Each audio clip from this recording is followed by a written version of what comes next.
Calm nights are beautiful. They're soothing, like closing our eyes and exhaling away our stresses. Add in a nice breeze and an open window to gaze through, and you have yourself a good time. But there's been this thing, you see, a thing that's been ruining my nights just recently. Let me tell you about him. I live in a place that gets quite dark at night. The Poconos, maybe you heard of it. It's a mountainous area in eastern Pennsylvania. Often nights, in my neck of the woods, you can't easily see a few feet out of a window. Being from New York City myself, it took some getting used to and was quite honestly a bit eerie at first. After a long day at work, I'll come home and perform the typical rituals: eat, shower, surf the internet for a bit. On most nights, which may strike some of you as a bit unusual, I'll sit by my second-story window before bed and gaze out into the forest by my street for a while. Perhaps about 30 minutes a night on average. It's my way of processing whatever I've got going on in my life. There really isn't much to see. When your eyes adjust, a few trees, maybe a squirrel or a deer frolicking about. When the moon's feeling bold, you may get a much nicer view of the happenings of the forest at that time.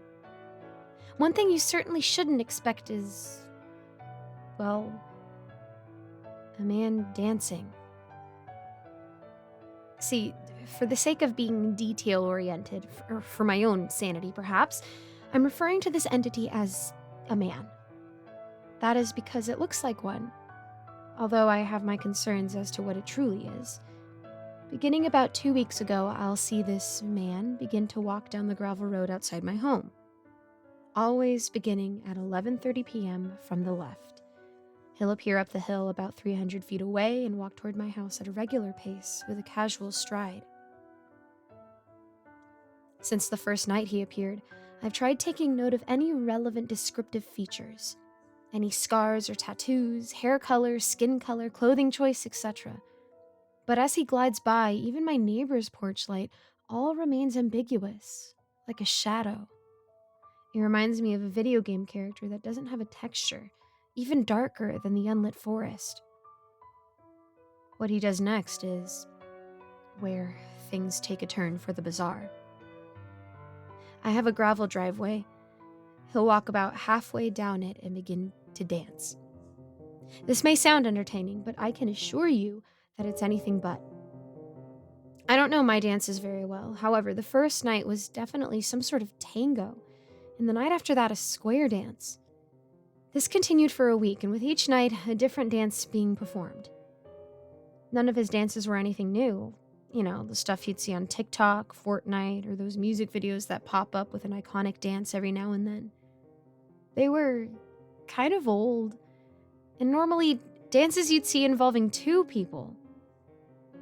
On the fifth night, for instance, he did this very simple-looking step that was awfully flamboyant.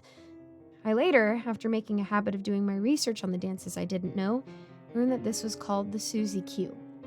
For what it's worth, if I were to ever come close to enjoying one of his performances, it would have been that one. Alright, so at this point, you're likely wondering why I've just allowed this to persist. Why not alert the police? What about my neighbors? Perhaps they've seen him. The truth is, it hasn't been that simple. The thing about this man is that after about 10 minutes on the dot, he'll stop dancing and slowly take a bow, all the way down to 90 degrees, I'd say. Right after that, he disappears. Now, I don't mean he runs away or goes out in a cloud of smoke. He's just there 1 second, and the next, gone. There isn't a rustling of leaves, a flash of light, or a breeze that passes. The first time I saw this, I freaked out completely. I checked every single room in the house and even slept with the lights on that night. If the pitch black hue or the bizarre dancing weren't enough to convince you of possibly inhuman nature, I swear that this surely would be. Just last week, I asked my neighbors across the street, Elliot and Julie, if they'd stay up past 11:30 and observe the spot he walks up towards.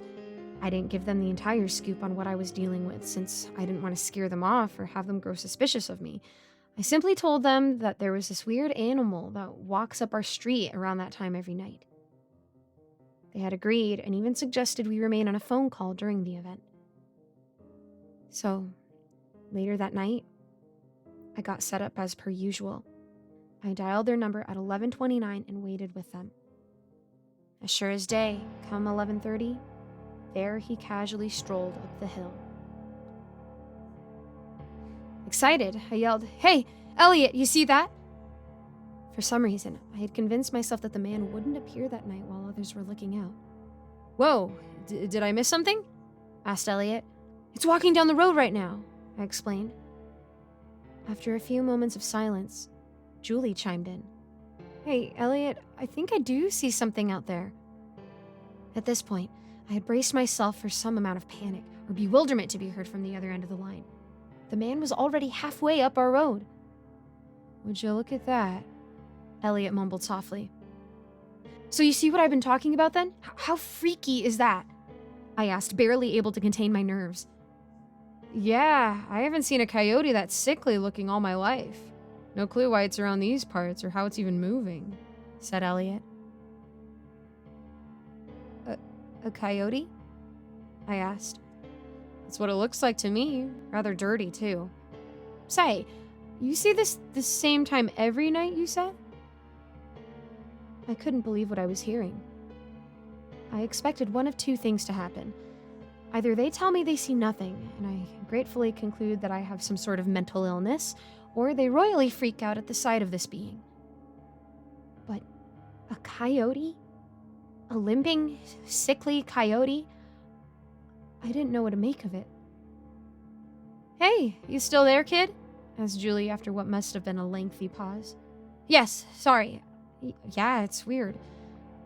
Not sure why it keeps showing up like that," I responded. "Well, I'll tell you what. My nephew works for animal control. If it keeps up that weird behavior and you can't sleep, give us another ring and maybe we can arrange something," offered Elliot. "For sure. Thanks, you two. And good night," I said, admitting defeat. "Good night, kid."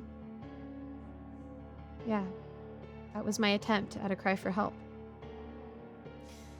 The next day, I followed up with them about what this coyote did after they saw it. Surely it didn't start dancing at any point. They mentioned that it just sat in my yard for a few minutes, looking around before walking off into the forest. I had hoped they'd at least witness some sort of disappearing act. Go figure. Clearly, this thing can appear as it chooses to different people. Calling anyone else for help seems like it'd be a waste of time. The incident with Elliot and Julie had inspired me to start recording his appearances. Just as they had seen, all that appears on video are animals. The only difference being that the variety of the animal may change. One night, a bear may show up, and the next, a rabbit. I'm not quite sure what to do at this point. Do I go out and try to talk to him? Maybe I should yell at him and tell him to leave me alone.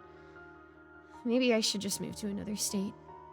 I didn't even sit at the window last night. I just went directly to bed. The sun had set a few hours ago. It's nearing the time that I now dread most.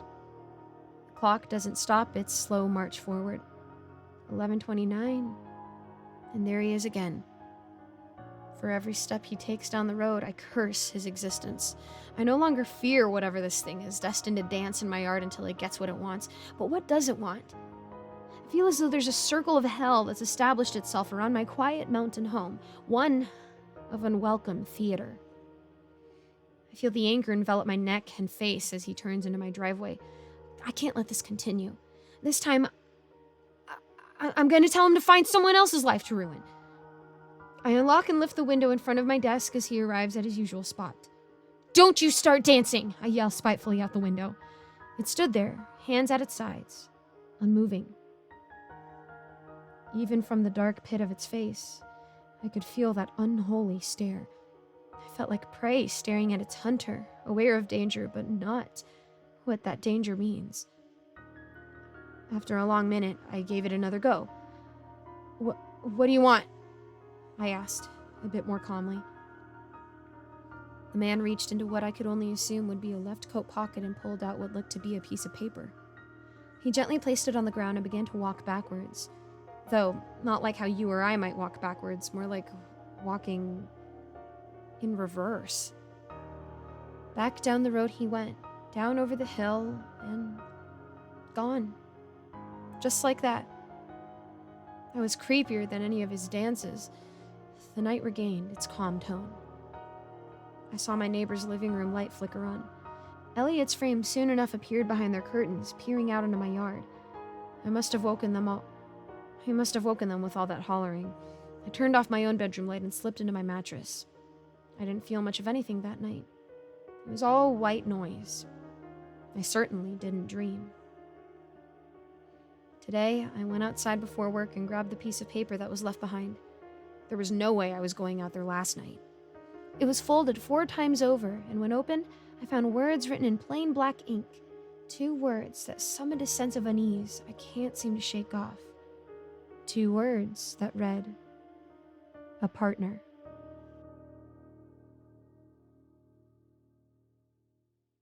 Hello everyone, I'm Giggles, and thank you so much for listening to my narration. A quick shout out to all my patrons: Melissa Perez, Geek Sanctuary, Lawrence Wallen, Andreas Anderson London, Eric Cifuentes, Krzysztof Kozak Slazak, Jesse Hartley, and Icy Narrates. If you want to become a patron today, you can check out the link in my description below. And as always, thank you so much for your support. I'll see you in the next video.